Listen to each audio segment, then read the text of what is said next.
இதெல்லாம் அனைவருக்கும் வணக்கம். மரியாதைக்குரிய பாரதிதாசன் அவர்களின் பிறந்த நாளில் அவருக்கு மரியாதை செலுத்துவதில் பாரதிய ஜனதா கட்சி பெருமை கொள்கிறது. நான் புதுச்சேரியின் துணைநிலை ஆளுநராக இருந்தபோது பாரதிதாசனின் பாடல்தான் அங்கே தமிழ்த்தாய் வாழ்த்து. காசி சங்கமம் நடக்கும் பொழுது, தமிழ் சங்கமம் நடக்கும் பொழுது அங்கே தமிழ்நாட்டின் தமிழ்த்தாய் வாழ்த்தையும் நான் பாடினேன், புதுவையின் தமிழ்த்தாய் வாழ்த்தையும் நான் பாடினேன். அந்த அளவிற்கு நாங்கள் தமிழுக்கு மரியாதை கொடுப்பவர்கள். ஆனால் இங்கே ஆண்டு கொண்டிருக்கின்ற திராவிட முன்னேற்ற கட்சி, காங்கிரஸ் கூட்டணி தலைவர்கள் தமிழ் என்று வந்தால் கூட அதில் ஜாதியை பார்க்கிறார்கள், மதத்தை பார்க்கிறார்கள்.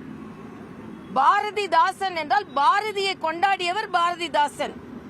ஆனால் இன்று மத வேற்றுமை இருக்கிறது, ஜாதிய வேற்றுமை இருக்கிறது என்று இல்லாத ஒன்றை முதலமைச்சர் இன்று ஏதோ தமிழ்நாட்டில் பாரதிய ஜனதா கட்சியெல்லாம் தூண்டிக் கொண்டிருப்பதை போல பேசிக் கொண்டிருக்கிறார். ஆனால் பாரதியை இவர்கள் கொண்டாடுவதில்லை, ஜாதி பார்த்தார்கள்.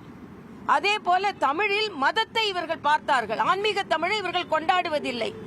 ஆக ஆரம்ப காலத்தில் இருந்து தமிழை கொண்டாடுவதில் கூட ஜாதி வேற்றுமை, மத வேற்றுமையை பார்த்து தமிழில் கூட பிரிவினையை ஏற்படுத்தியவர் திராவிட முன்னேற்ற கழகத்தை சார்ந்தவர்கள். இன்று இவர்கள் பாரதிய ஜனதா கட்சியை பார்த்து பிரிவினை ஏற்படுத்துகிறார்கள் என்று சொல்கிறார்கள். நான் கேட்கிறேன், ஏன் பாரதியை கொண்டாட மறுக்கிறீர்கள்? ஏன் கம்பனை கொண்டாட மறுக்கிறீர்கள்? அதுவும் தமிழ் தானே. ஆக தமிழில் கூட வேற்றுமை விதைத்தவர்கள் நீங்கள். இன்று முதலமைச்சர் சொல்கிறார், மத்திய அரசு ஏதோ பல தடைகளை கொண்டு தடுத்து கொண்டிருக்கிறதா? என்ன தடை என்று நான் கேட்கிறேன். ஏதோ தினம் தினம் மத்திய அரசு இவர்களை ஆட்சி நடத்த விடாமல் தடுத்து கொண்டிருப்பதை போல ஒரு மாய தோற்றத்தை ஏற்படுத்துகிறார். யார் தடை செய்கிறார்கள்? இன்று திராவிட முன்னேற்ற கழகத்தை சார்ந்த அமைச்சர்கள் ஏறக்குறைய 9 பேர் மேல் ஊழல் குற்றச்சாட்டு இருக்கிறது. யார் அரசாங்கத்திற்கு தடையாக இருக்கிறார்கள்? ஊழல் குற்றச்சாட்டு என்றால் இவர்கள் சுரண்டிய பணம் யாருடையது? தமிழக மக்களிடையது. எதற்கெடுத்தாலும் மத்திய அரசிடம் இருந்து நிதி எங்கேன்னு கேட்டா இன்னைக்கு இவர்கள் சுருட்டிய பணத்தை எடுத்து பார்த்தால் அதை விட அதிகமாக இருக்கும். இன்னைக்கு ஐ பெரியசாமி உட்பட அவருக்கு குற்றச்சாட்டு நிரூபிக்கப்பட்டிருக்கிறது. ஆக நீங்கள் ஆட்சிக்கு வருவது எதற்காக என்றால் மக்களின் பணத்தை சுரண்டுவதற்காக. இங்கே காஷ்மீராக விடமாட்டோம் என்று சொல்கிறார். அது மக்களின் நல்ல எண்ணம், மக்கள் ஒற்றுமையாக வாழ்ந்து கொண்டிருக்கிறார்கள். ஆனால் நீங்கள் வேங்கை வயல். இதுவரைக்கும் எந்த ஆட்சியிலுமே குடிதண்ணீரில் மலம் கலக்கப்படவில்லை. திராவிட முன்னேற்ற கழக ஆட்சியில் குடிதண்ணீரில் மலம் கலக்கப்பட்டிருக்கிறது. பள்ளி குழந்தைகளிடம் ஜாதிய வேற்றுமை இல்லை, இதுவரைக்கும் இல்ல. ஆனா பள்ளி குழந்தைகளிடம் ஜாதிய வேற்றுமை விதைக்கப்பட்டிருக்கிறது திராவிட முன்னேற்ற கழக ஆட்சியில.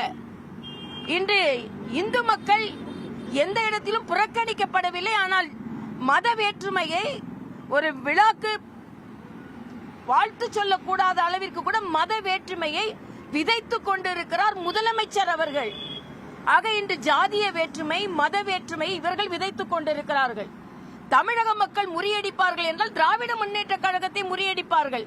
நான் கேட்கிறேன், எந்த ஆதாரமும் இல்லாமல் ஏதோ பாரதிய ஜனதா கட்சி ஏதோ வேற்றுமையை ஏற்படுத்தி கொண்டிருக்கிறது என்று சொல்கிறார்கள். இன்னைக்கு பாத்தீங்கன்னா வக்ஃப் பத்தி ஷேக் தாவூத் கூட அவர் சொல்லி இருக்கிறார். என்ன சொல்லி இருக்கிறார்?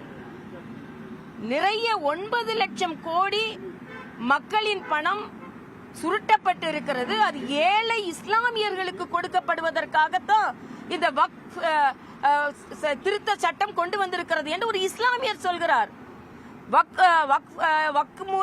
வக்ஃபோர்டு மூலமாக வருமானம் வந்திருந்தால் அத்தனை இஸ்லாமியர்களும் இன்று செல்வந்தர்களாக இருக்க வேண்டும். அவர்களை வாக்கு வங்கியாக மட்டுமே பயன்படுத்திக் கொண்டிருக்கிறார்கள் என்று சொல்கிறார்கள். இன்றைக்கு முதலமைச்சர் எந்த தடையும் இல்ல, நாங்க தடைகளை தாண்டுவோம் சொல்றாருல. மத்திய அரசு தடையெல்லாம் கொண்டு வரல, மின் தடையை இன்னைக்கு மாநில அரசு தான் ஏற்படுத்தி கொண்டிருக்கிறது. நைட்ல நிறைய அணில்கள் ஓடுகிறது என்று நான் நினைக்கிறேன். நேற்று எங்க வீட்டுல மட்டும் 3 முறை மின் தடை ஏற்பட்டு இருக்கிறது. ஆக முதல்லாம் பகல்ல அடியில் ஓடிக்கொண்டிருந்த அணில் இரவுல ஓடுகிறதா? தடை தடை என்று சொல்கிறீர்கள். முதல் மின் தடையை நீங்கள் தடை செய்யுங்கள். எந்த தடையை நாங்கள் தாண்டி கொண்டிருக்கிறோம் என்றால் மின் தடையை கூட நீங்க தாண்டல. சாமானிய மக்கள் நேற்று எங்க வீட்டுக்குள்ள பக்கத்துல உள்ள மக்கள்லாம் வெளியே வந்துட்டாங்க. போன் பண்ணா மின்துறை ஊழியர்கள் வருவதில்லை. ஏனென்றால் மின்துறை ஊழியர்கள் பற்றாக்குறை இருக்கிறது என்று சொல்கிறார்கள்.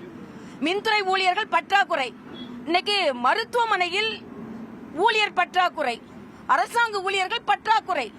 ஆக எல்லா தடைகளையும் தாண்டணும். ஒரு மின் தடையை தாண்டுங்க, அதுக்கப்புறம் நீங்க தடைகளை தாண்டுறீங்களா இல்லையா நாங்க பாக்குறோம். இல்லாத தடைகள் ஏதோ மத்திய அரசு டெய்லி உங்களுக்கு தடை போட்டு கொண்டிருக்க மாதிரியும், அது இவர்கள் தாண்டி கொண்டிருக்க மாதிரியும், பாம்பு நரி இன்னும் யார் யாரெல்லாம் இருக்கும் போது அணில கண்டுபிடிங்க, இரவுல எந்த அணில் ஓடுதுன்னு கண்டுபிடிச்சு மின் தடையை தடை செய்யுங்க, அதுக்கப்புறம் நம்ம பார்க்கலாம்.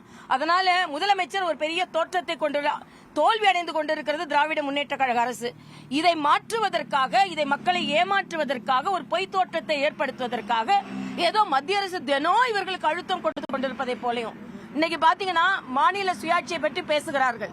1969 மரியாதைக்குரிய அவங்க அப்பா கலைஞர் இருக்கும் பொழுது மாநில சுயாட்சிக்காக ஒரு ராஜமன்னார் கமிட்டி அமைச்சாங்க. அதை அவங்க பின்பற்றவே இல்லை. ஏன்னா காங்கிரசுக்கு திராவிட முன்னேற்ற கழகம் அடிமையாகி விட்டது.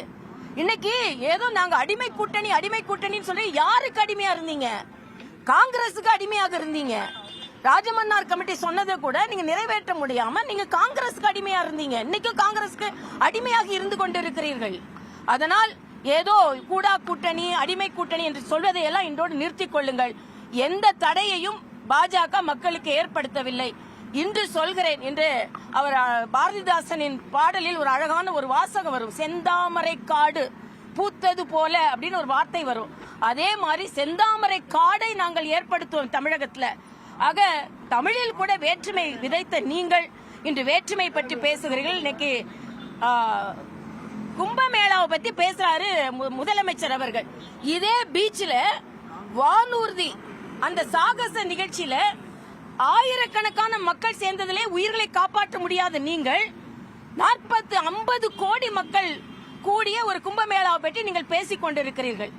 கள்ளச்சாராய மரணங்களை தடுக்க முடியாத நீங்கள் இன்று நீங்கள் பேசிக் கொண்டிருக்கிறீர்கள். ஆக ஒரு சின்ன கூட்டத்தை கூட கட்டுப்படுத்த முடியாத நீங்கள் மற்றவர்களை பற்றி பேசிக் கொண்டிருக்க. எப்ப பார்த்தாலும் தமிழ்நாட்டை பாருங்க, உத்தரப்பிரதேசத்தை பாரு, மத்திய பிரதேசத்தை பாரு. தமிழக மக்களை முதல்வரை தமிழகத்தை பார்க்க சொல்லுங்கள். அதைத்தான் நான் மக்களிடம் கேட்டுக்கொள்கிறேன். கண்டிப்பா இப்போ எலெக்ஷன் நேரத்துல நிறைய இந்த கூட்டணி தொடர்பான பேச்சுகள் வருது. அதிமுக பாஜக கூட்டணி முடிவாயிடுச்சு, திமுக ஓரளவுக்கு நிறைவு பெற்று இப்போ விஜய் இருக்கிறாரு. உங்களுடைய கூட்டணிக்கு அவர் அப்ரோச் பண்றாங்க அப்படிங்கிற பட்சத்தில் உங்களுடைய எண்ணம் என்னவா இருக்கும்? விஜய் இப்பதான் பூத் கமிட்டி கூட்டத்துக்கு இறங்கி வந்திருக்கிறார். அதற்கு பின்பு அவரது அரசியல் நகர்வுகள் எப்படி இருக்குன்னு பார்க்கலாம். ஆனா ஏதோ அதிமுக பாஜக கூட்டணி விமர்சிப்பவர்கள் அண்ணன் திருமாவளவனின் நிலை என்ன என்று, கம்யூனிஸ்ட்களின் நிலை என்ன, காங்கிரசின் நிலை என்ன, காங்கிரஸ்ல செல்வ பெருந்தகை துணை முதலமைச்சர்னு ஒரு போஸ்டர் ஒட்டினாலும் அது கிழிக்கப்படுகிறது. அண்ணன் திருமாவளவன் சுதந்திரமா ஒரு நிகழ்ச்சியில கூட கடைபிடிக்க முடியாதவர்களுக்கு, பங்கு கொள்ள முடியாதவர்களுக்கு அவர் அழுத்தப்படுகிறார். ஆக அவங்க கூட்டணியில தான் பிரச்சனை. எங்க கூட்டணி இன்று பலமாக இருந்து கொண்டிருக்கிறது. நன்றி.